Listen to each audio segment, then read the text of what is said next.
Mari kita berdoa. Bapa di surga, Bapa yang Maha Pengasih yang kami kenal dalam Yesus Kristus, kami bersyukur berterima kasih Bapa karena kami semua dalam keadaan sehat, di mana Bapa pada hari ini, pada saat ini, Senin 18 Januari 2021, yaitu hari yang kedua dalam pekan penata layanan di GBKP Kanopan. Kami semua dalam keadaan sehat, di mana Bapa sebentar lagi kami akan mendengarkan sebagian daripada firman-Mu. Biarlah kasih-Mu menyertai kami semuanya, mengurapi kami semuanya, sehingga kami bisa mengerti akan firman-Mu, dan firman-Mu bisa kami jadikan pedoman dalam hidup kami. Engkaulah ya Bapa mengurapi hamba-Mu yang tidak pantas ini, sehingga bisa jelaskan firman-Mu dengan sebaik-baiknya, dan biarlah ini semuanya kami laksanakan adalah untuk kemuliaan nama Bapa di surga, untuk mendatangkan sukacita bagi kami, pengertian bagi kami, sehingga kami tetap menjadi orang Kristen yang percaya kepada kehendak-Mu saja. Kiranya Bapa yang kami sungguh berkuasa, Tuhan berkuasa, dilakukan berkuasa dari kami, sehingga kami benar-benar mendapatkan berkat berkat. Kiranya Bapa, kami yang singkat ini kami haturkan kehadirat-Mu dalam nama Yesus Juru Selamat kami. Amin.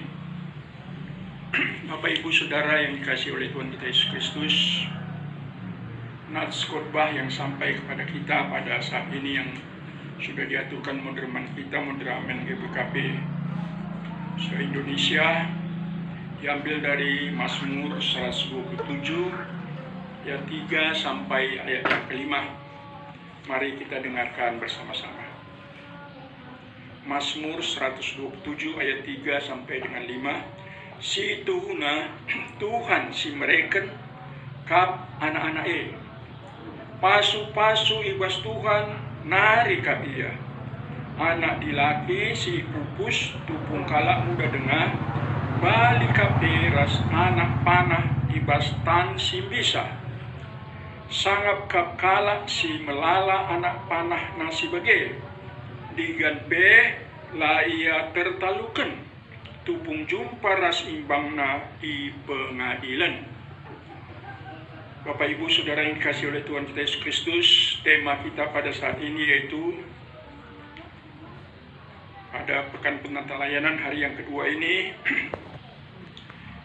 yaitu anak ema pemere di bata. Ulangi, anak ema pemere di bata. Anak adalah karunia pemberian daripada Tuhan yang Maha Kuasa, yaitu kepada kita manusia, orang tua yang tentunya mempunyai anak-anak kita. Bapak Ibu Saudara yang dikasihi oleh Tuhan kita Yesus Kristus, ini diambil dari Mazmur 127 ayat 3 sampai 5 tadi. Memang dari Alkitab ini selalu juga diambil oleh para penulis lagu, penyair sebagai inspirasinya. Contoh misalnya kalau lagu Wahai 2011, nah itu diambil dari Mazmur 137. Bisa Bapak Ibu lihat nanti Alkitab masing-masing. Begitu juga Leonard Cohen yang menginspirasi lagunya Haleluya. Itu dari juga kehidupan daripada Raja Daud, dan juga sebagian dari kehidupan Simpson, yaitu orang kuat pada masa zaman perjanjian lama. Dan ini juga Mazmur 127 ini tadi 35 menginspirasi seorang penyair, penulis dari Libanon, Arab Libanon, yang bernama Khalil Gibran. Nah, bisa Bapak Ibu nanti lihat, cek di Google Khalil Gibran. Untuk jelasnya saya bacakan puisi daripada Khalil Gibran ini yang saya yakin ini diinspirasi dari Mazmur 127 ayat 3 sampai 5 ini tadi, yaitu puisi yang ditulis oleh Khalil Gibran ini, penyair yang besar ini tadi, "Anakmu bukanlah milikmu." Ini judul puisi yang ditulis oleh Khalil Gibran. Mereka adalah putra-putri sang hidup yang merindukan dirinya sendiri. Mereka lahir lewat engkau, mereka ada padamu tetapi bukanlah milikmu. Berikanlah mereka kasih sayangmu, namun jangan sodorkan pemikiranmu, sebab pada mereka ada dalam alam pikirannya sendiri. Patut engkau berikan rumah bagi raganya, namun tidak bagi jiwanya, sebab jiwa mereka adalah penghuni rumah masa depan yang tiada dapat kamu kunjungi sekalipun dalam mimpimu. Engkaulah busur panah asal anakmu, anak panah yang hidup melesat pergi, sang pemanah membidik sasaran keabadian. Dia merentangkanmu dengan kuasanya hingga anak panah itu melesat jauh dan cepat. Bersukacitalah dalam rentangan tangan sang pemanah, sebab dia mengasihi anak panah yang melesat laksana kilat, sebagaimana dikasihinya pula busur yang mantap itu. Ini adalah puisi dari Khalil Gibran yang intisarinya antara lain, seorang anak ingin menjadi dirinya sendiri tanpa dibayang-bayangi pemikiran orang tuanya.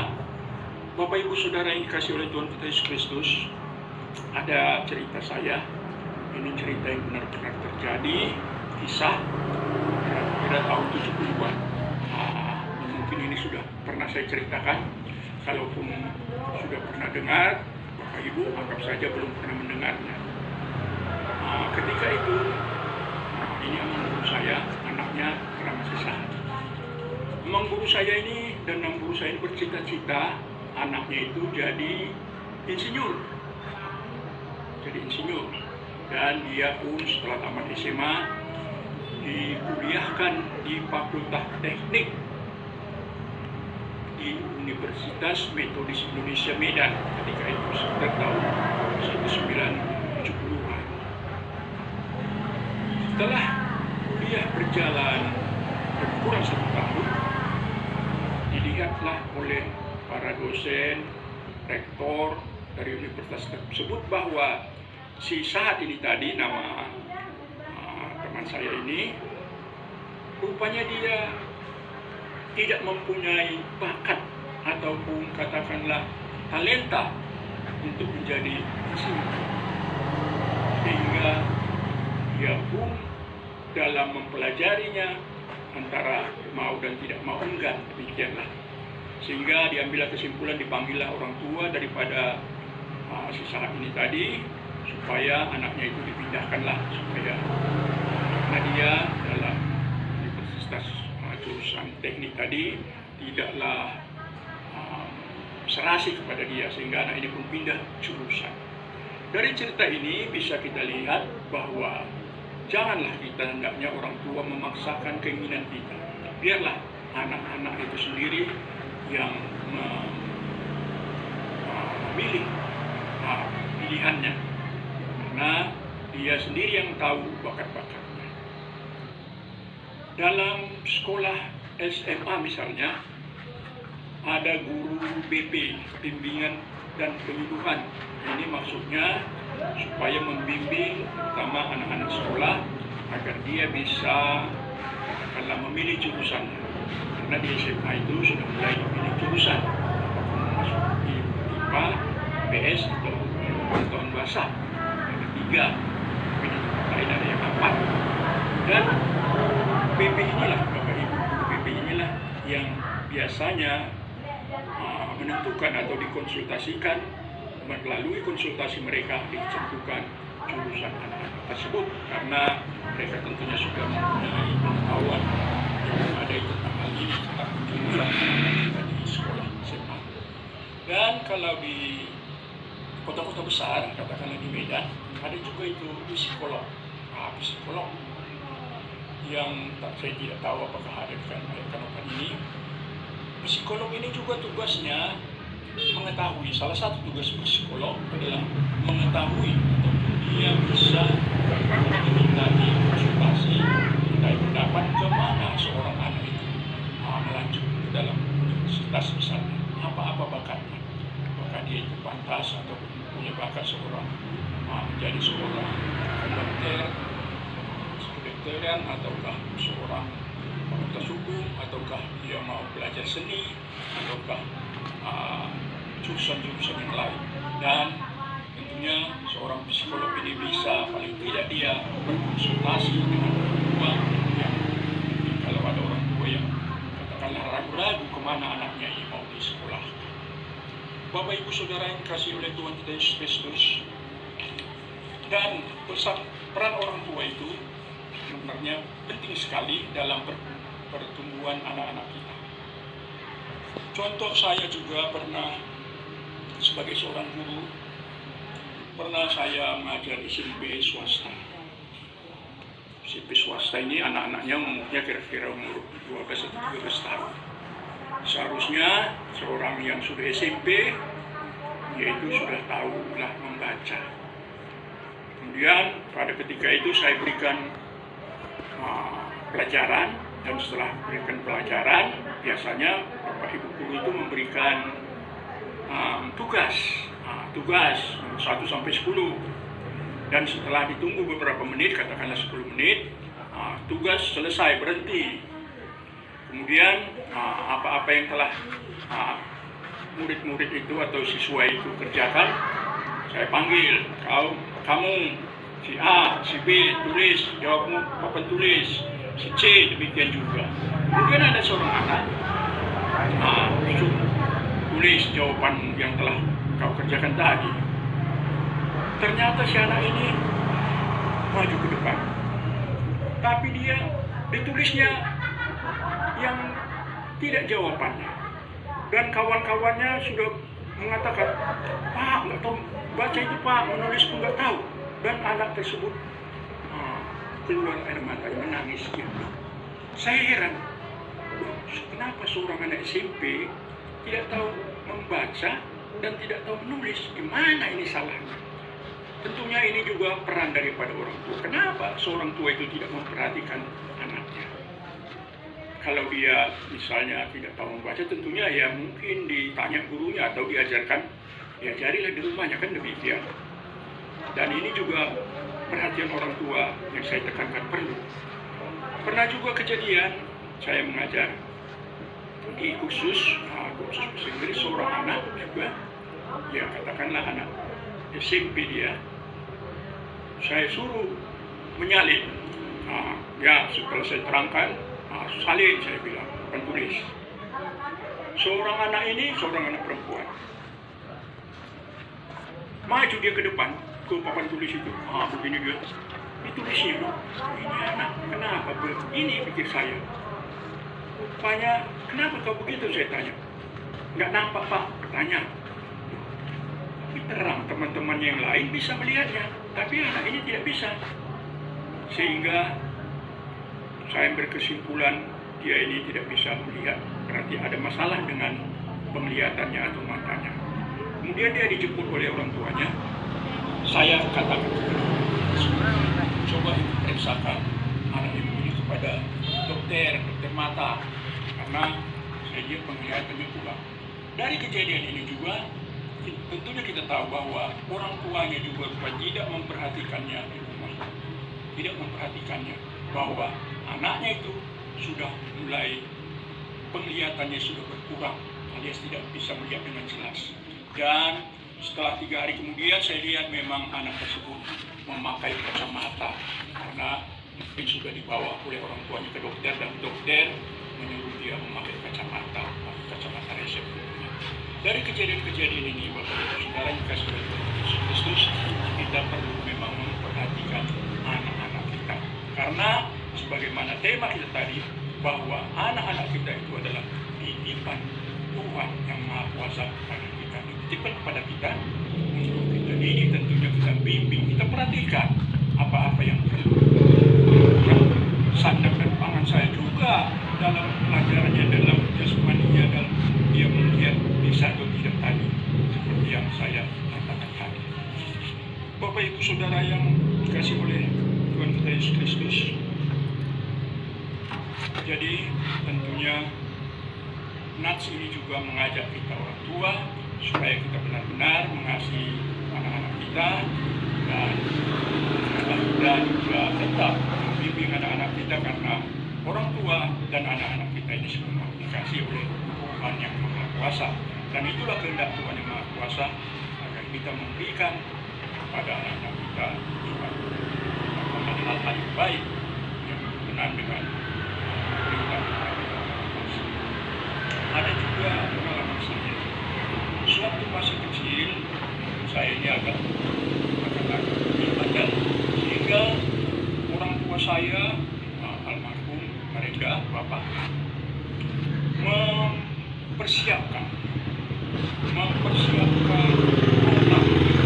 Saya betul atau bandel, panggil dan pukul dengan otak. Saya berpikir, wah, gak betul ini orang tua. Masa kan saya kalau bandel dipukul rotan, mungkin begitulah pemikiran mereka itu pada ketika itu. Sehingga pada suatu saat rotan ini disimpan di atas lemari. Saya ambil kursi dan saya manjat ke kursi ini, naik ke kursi ini dan mengambil rotan tersebut dan saya campakkan entah kemana. Sehingga pada suatu ketika Bapak Merenda merawainya karena butuh lagu, mau dipukulnya, diambilnya rotan, rotannya nggak ada, sehingga saya pun tidak jadi.